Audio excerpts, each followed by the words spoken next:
Chapter 2 of J.D. Salinger's The Catcher in the Rye introduces the reader to Mr. Spencer, Holden's old, frail history teacher at Pensy Prep, a private boys' school. Holden decided to pay Mr. Spencer a visit before leaving Pensy after having been expelled. The two characters exist in stark contrast. Mr. Spencer is full of wisdom, surrounded by reminders of his age, while Holden is youthful and filled with seeming indifference and angst.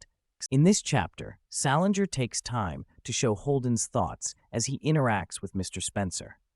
Holden describes the place using a vivid and somewhat hyperbolically negative imagery: the stuffy smell in the room, the old, bumpy sweaters Mrs. Spencer knits relentlessly, and Mr. Spencer's old, sickly body, emphasizing Holden's aversion towards old age and impending death.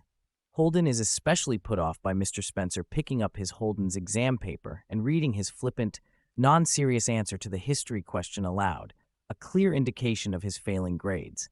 Still, he maintains a veneer of respect and concern towards the teacher, mirroring a teenager's typical combination of rebellion and vulnerability.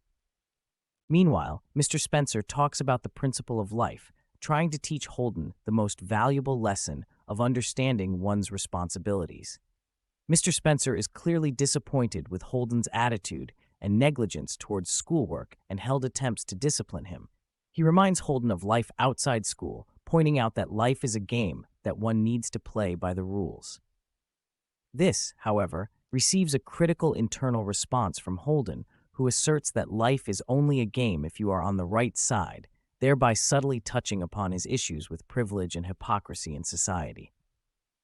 It is also interesting to note that in this chapter, Holden shows a slight inclination towards lying, something that evolves as a key part of his character as the novel progresses, portraying him as a flawed, unreliable narrator.